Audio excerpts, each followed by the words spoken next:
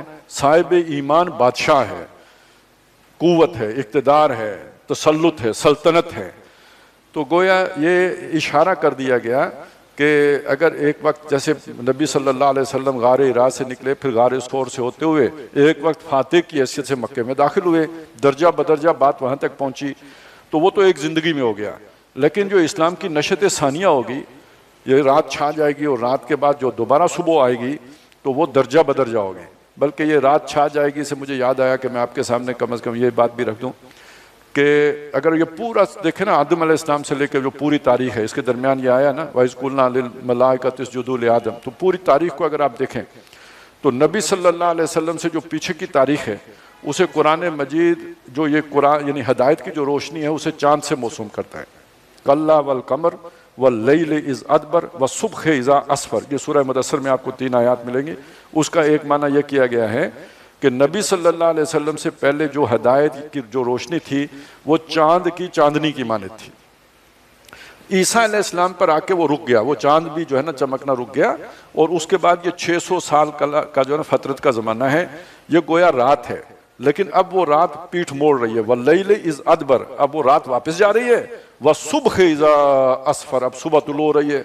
اب یہ جو ہے نا سراجم منیرہ، جناب محمد رسول اللہ صلی اللہ علیہ وسلم کی جو ہے رسالت، وہ سورج کی مانند طلوع ہو رہی ہے. اچھا، یہ جگمگائے گی لیکن پھر اس کے بعد یہ اس کی بھی ڈلوان ہے.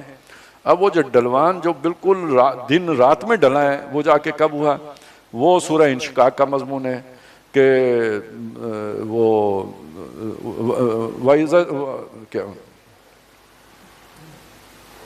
وہ اس میں ذکر آتا ہے کہ جب شفق رہ جائے رات کی، بس وہ باقی رہ جائے.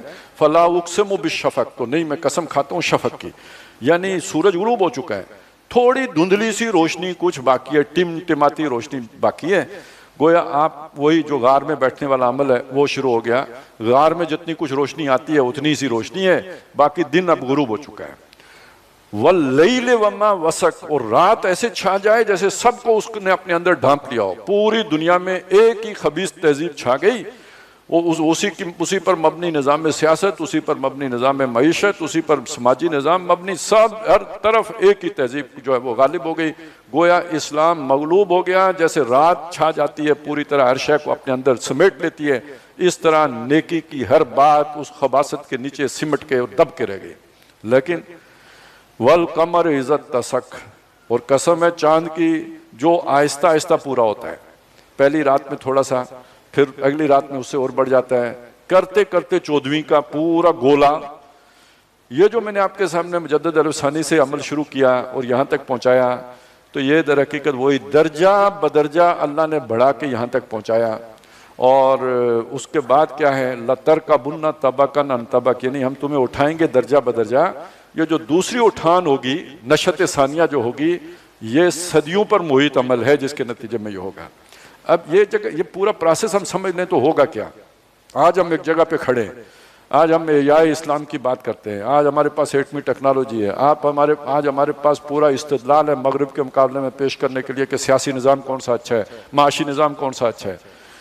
یہاں بیٹھ کے جب ہم دیکھتے ہیں تو ہمیں علماء کا کردار جو ہے نا نظر آتا ہے، یہ تو وہ خاک کی آغوش میں تسبیح و مناجات والا تھا۔ لیکن اگر آپ اس پورے پروسیس کو سامنے رکھیں تو اس وقت اس کے علاوہ کوئی چارہ نہیں تھا۔ اگر اس وقت وہ عمل نہ کیا جاتا تو یہ جو بعد میں یہ بڑی بڑی جو شخصیات پیدا ہوئی ہیں جن کا میں نے ذکر کیا، علامہ اقبال ہوں یا مولانا مودودی ہوں، یا یہ بھی نہ ہوتے، پھر کدھر سے آتے؟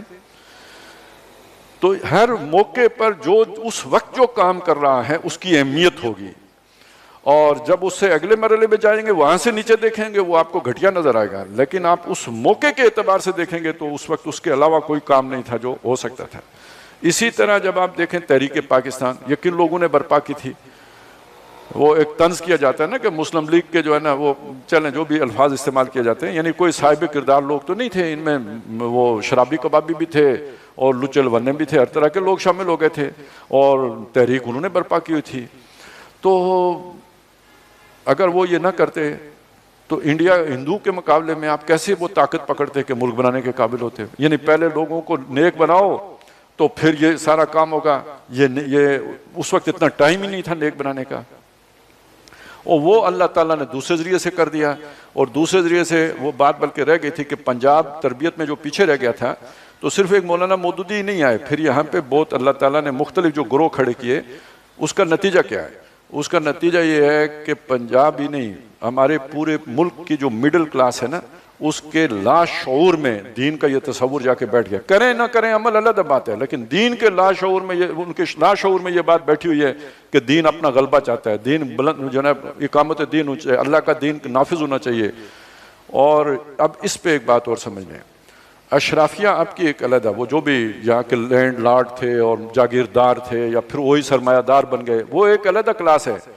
آپ کی فوج میں سرمایہ داروں کے بیٹے تو نہیں جاتے، آپ کی فوج میں جاگیرداروں کے بیٹے تو نہیں جاتے، وہ آپ کی مڈل کلاس ہی سے لوگ جاتے ہیں۔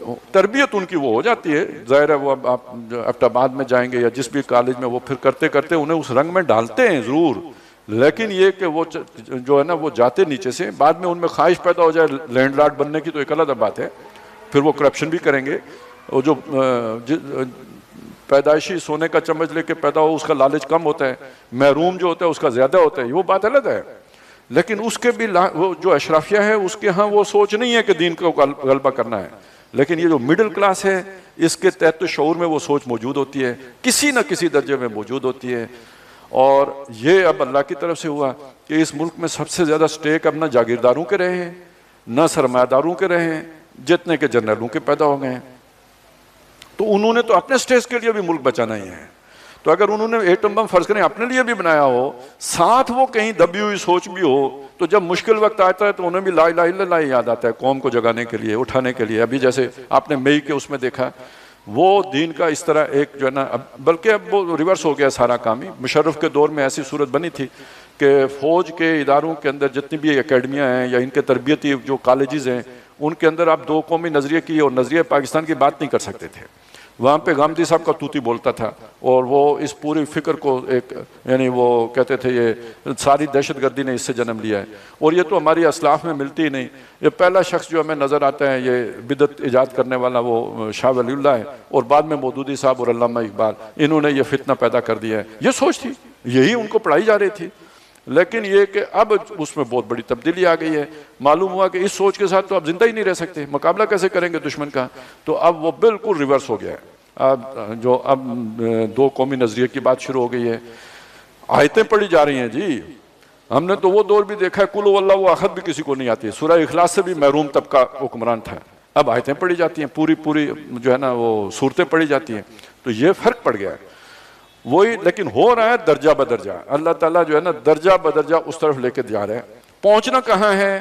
اسلام کے اقتدار تک، ذوالقرنینی دور تک، وہاں تک جانا ہے۔ یعنی اسلام یہ جو دوبارہ شروع ہوا تو یہ اصحاب کہف سے ہی چل کے پہنچا، اقتدار تک پہنچے گا، اب اس کی دہلیز پہ پہنچ گئے۔ یہ پچھلے سارے مراحل گزر چکے، اب وہ اقتدار کا مرحلہ باقی ہے اور بہت نزدیک ہے، بلکہ قومی اقتدار تو قائم ہو چکا، اب اس میں اسلامی رنگ کا داخل ہونا باقی ہے۔ اس لیے میں نے مثال دی تھی موسیٰ علیہ السلام کی کہ موسیٰ علیہ السلام نے ایک نئی قوم پیدا نہیں کی، جو پہلے سے موجود قوم تھی، اچھے برے جیسے بھی تھے، ان سب کو ساتھ لے کے تو وہ انہوں نے انہیں آزادی دلوائی، سیاسی آزادی دلوائی، تو تب جا کے ممکن ہوا کہ وہ فلسطین کے اندر اقتدار حاصل کریں۔ وَيَسْأَلُونَكَ عَنْ ذِي الْقَرْنَيْنِ، یہ آپ سے ذوالقرنین کے بارے میں پوچھتے ہیں۔ قُلْ سَأَتْلُو عَلَيْكُم مِّنْهُ ذِكْرًا، ان کو بتائیے کہ اس کے بارے میں اس کا کچھ احوال میں آپ کو سناتا ہوں، سارا نہیں کچھ سناتا ہوں۔ مِّنْهُ ذِكْرًا إِنَّا مَكَّنَّا لَهُ فِي الْأَرْضِ، ہم نے اسے زمین میں غلبہ عطا کیا تھا، بادشاہی دی تھی۔ وَآتَيْنَاهُ مِنْ كُلِّ شَيْءٍ سَبَبًا، اور اس کو ہم نے تمام اسباب جو بھی اقتدار کے اسباب ہوتے ہیں، طاقتیں کو وہ اسے مہیا کیے تھے۔ فَأَتْبَعَ سَبَبًا، تو اس نے ایک مہم کے لیے تیاری کی، یعنی ایک کوئی علاقہ فتح کرنے کے لیے اس نے جو ہے نا وہ اپنے سامان جو ہے نا وہ جنگ جمع کیا۔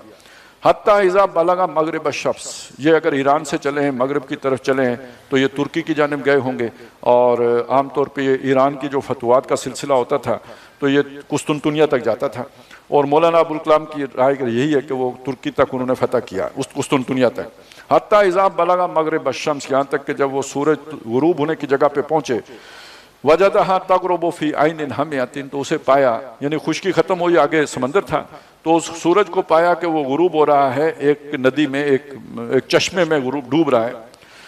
ووجد عندہا قوما، تو وہاں پہ انہوں نے ایک قوم کو پایا۔ اب اگر یہ وہی بات ٹھیک ہے تو یعنی ترک قوم کو پایا۔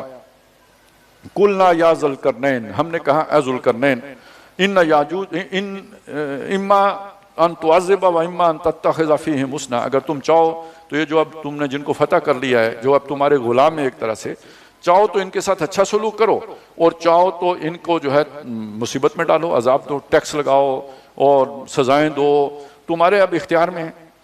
جیسے کوئی علاقہ جب فتح کرتا ہے، کوئی بھی قوم کرتی ہے تو پھر ان کے اوپر جبر کرتی ہے۔ قال اما من ظلم، اب یہ نیک آدمی تھے، انہوں نے کہا کہ جو ان میں سے ظالم ہوگا، بغاوت کرے گا یا یہ کہ نافرمان ہوگا، فسوف نعذبہ، اس کو تو ہم عذاب دیں گے، ثم یرد الی ربہ، پھر وہ لوٹ جائے گا اپنے رب کے پاس، فیعذبہ عذابا نکرا، تو وہ اسے بہت سخت عذاب دے گا، دوزخ کا عذاب، یعنی اپنے رب کے پاس، اللہ کے پاس چل، یعنی مرے گا تو اللہ کے پاس جائے گا، جب تک دنیا میں رہے گا تو اس کو ہم سزا دیں گے۔ وہ سزا یعنی ایک یہ بھی تو ہو سکتی ہے نا کہ اگر وہ کافر ہے تو جزیہ دینا پڑے گا اسے۔ وَأَمَّا مَنْ آمَنَ، اور جو ایمان لے آئے گا، اللہ کو مانے گا، وَعَمِلَ صَالِحًا، نیک اعمال کرے گا، فَلَهُ جَزَاءً الْحُسْنَى، تو اس کے لیے آخرت میں تو اچھا بدلہ ہے ہی ہے۔ وَسَنَقُولُ لَهُ مِنْ أَمْرِنَا يُسْرًا، ہم بھی اپنا جو بھی آرڈیننس نافذ کریں گے، جو قانون سازی کریں گے اس کے اندر، اس کے لیے آسانی رکھیں گے، یعنی جو ٹیکس ہم دوسری قوموں پر لگائیں گے، کافروں پہ لگائیں گے، وہ ٹیکس اس مسلمان کے اوپر جو ایمان لائے گا نہیں لگائیں گے۔ ثُمَّ أَتْبَعَ سَبَبًا، پھر انہوں نے ایک اور مہم کی تیاری کی، ظاہر ہے اس میں وقت گزرا ہوگا، سال 2 سال 6 سال، ایک اور مہم کی۔ حتیٰ اذا بلغ مطلع الشمس، یہاں تک کہ جب وہ پہنچے سورج طلوع ہونے کی جگہ پہ، اور اس سے مراد لیا گیا کہ بلوچستان کی طرف آئے ہیں اور یہ جو ہے نا مکران کے ساحل تک پہنچے، آگے پھر سمندر آ گیا۔ تطلع علی وجدہا تطلع علی قوم، انہوں نے دیکھا سورج کو پایا کہ وہ طلوع ہو رہا ہے ایک ایسی قوم پر، لم نجعل لہم من دونہا سترا، کہ جو نہیں پاتی اس کے مقابلے میں اپنے لیے کوئی ستر، کوئی چھاؤں، یعنی اس کا توجہ یہ کی گئی، مراد یہ لی گئی ہے کہ اس وقت تک اس علاقے میں لوگوں کو چھت ڈالنے کا طریقہ معلوم نہیں تھا، وہ باڑا سا بنا لیتے تھے، اسی میں رہائش رکھتے تھے، حفاظت اس حد تک تو تھی، لیکن یہ کہ آسمان کے اوپر کے مقابلے میں جو سورج آتا تھا یا بارش آتی تھی، چھت ڈالنے کا بھی طریقہ نہیں آیا تھا، تو ایک ایسی قوم کو پایا کہ جو چھتوں کے بغیر گھر بنا کے رہتے تھے۔ کذالک، یوں ہی ہے، وَقَدْ أَخَذْنَا بِمَا لَدَيْهِ خُبْرًا، یعنی اور اس کا یوں ہی ہے کہ مطلب یہ ہے کہ ان کے لیے بھی وہی آرڈیننس تھا کہ جو اگر ایمان لائیں گے تو ان کے لیے جو ہے نا تخفیف رکھی جائے گی، اور نہیں لائیں گے تو ان کو ذرا کوئی جزیہ وغیرہ دینا پڑے گا۔ وَقَدْ أَخَذْنَا بِمَا لَدَيْهِ خُبْرًا، اور اس کی تمام جو خبریں تھیں وہ ہم نے سب ہمارے پاس، ہمارے قابو میں تھیں، یعنی ہم تک پہنچ چکی تھیں۔ ثُمَّ أَتْبَعَ سَبَبًا، پھر انہوں نے ایک اور سفر کی تیاری کی۔ اب یہ سفر ہے جسے زیادہ اہمیت دی گئی ہے۔ حتیٰ اذا بلغ بین السدین، یہاں تک کہ جب وہ پہنچے 2 پہاڑوں کے درمیان۔ اب آپ ایران سے 2 طرف کے سفر کر لیا آپ نے، تو جو باقی سفر رہ گیا تو وہ اب اگر یہ جو عام طور پہ مراد دیا گیا ہے کہ یہ جو آذربائیجان اور یہ آگے جو پہاڑی سلسلہ ہے، کوکیشین ماؤنٹین جو ہیں، وہ اس طرف انہوں نے سفر کیا، تو یہ جو انہی پہاڑوں کے درمیان ایک جگہ پہ معاملہ یہ ہوا کہ ان کی ملاقات ہوئی کچھ ایسے لوگوں سے، بین السدین وجد من دونہما قوما، جہاں انہوں نے پایا ایک قوم کو، لا یکادون یفقہون قولا، جو بات نہیں سمجھتے تھے، یعنی ان کی زبان مختلف تھی، انہیں یہ اگر فارسی بولتے ہیں تو ان کو سمجھ نہیں آتی تھی۔ قالو، ان لوگوں نے یہ کہا جن کے پاس وہ گئے تھے، انہوں نے یہ کہا، یا ذوالقرنین، اے ذوالقرنین، ان یاجوج و ماجوج مفسدون فی الارض، یہ جو یاجوج اور ماجوج ہیں، اب یہ کوئی اور علیحدہ ہی کیٹیگری ہے، یہ جو یاجوج ماجوج ہیں یہ زمین میں فساد مچاتے ہیں، یعنی وہ آتے ہیں، ڈاکے ڈالتے ہیں، ہمارا سامان لوٹ لے کے لے جاتے ہیں۔ اس کا مطلب یہ کوئی وادی وغیرہ میں سیٹل لوگ تھے، وہ کہیں پہاڑی علاقے سے آتے تھے اور ان کو لوٹ کے اور ان کا سامان چھین کے واپس چلے جاتے تھے۔ تو فَهَلْ نَجْعَلُ لَكَ خَرْجًا، تو کیا ہم آپ کے لیے کوئی خراج مقرر کریں، کوئی مزدوری مقرر کریں، عَلَىٰ أَن تَجْعَلَ بَيْنَنَا وَبَيْنَهُمْ سَدًّا، کہ آپ ہمارے اور ان کے درمیان کوئی جو ہے نا وہ صد، کوئی دیوار کھڑی کر دیں۔ اب بہت بڑے بڑے پہاڑ ہیں، بیچ میں کوئی درہ ہے جس سے وہ آتے ہوں گے، اس درے میں اگر کوئی دیوار بن جائے تاکہ وہ حملہ آور نہ ہو سکیں۔ قَالَ مَا مَكَّنِّي فِيهِ رَبِّي، انہوں نے فرمایا کہ جو میرے رب نے مجھے جو کچھ بھی قدرت دے رکھی ہے، طاقت دی ہے، خیر، وہ بہت بہتر ہے، یعنی میں تم سے کوئی اجرت نہیں مانگتا، مجھے میرے اللہ نے بہت دیا ہوا ہے۔ فَأَعِينُونِي بِقُوَّةٍ، تم ایسا کرو کہ افرادی قوت مجھے مہیا کرو، اجعل بینکم و بینہم ردما، میں تمہارے اور ان کے درمیان ایک دیوار حائل کر دوں گا، کھڑی کر دوں گا، اٹھا دوں گا۔ اس وقت دیکھیں دنیا میں جو موجودہ تہذیب ہے، اس تہذیب میں جب کوئی کسی کے اوپر غالب آتا ہے تو اس کے تمام وسائل کے اوپر بھی قبضہ کر لیتا ہے۔ تو یہ جن جن علاقوں پہ غالب آئے ان کے وسائل پہ قبضہ نہیں کر رہے، پہلی بات۔ دوسری بات یہ کہ اس تہذیب میں ایک اور بات ہے کہ آپ اتنا محنت کا صلہ نہیں دیتے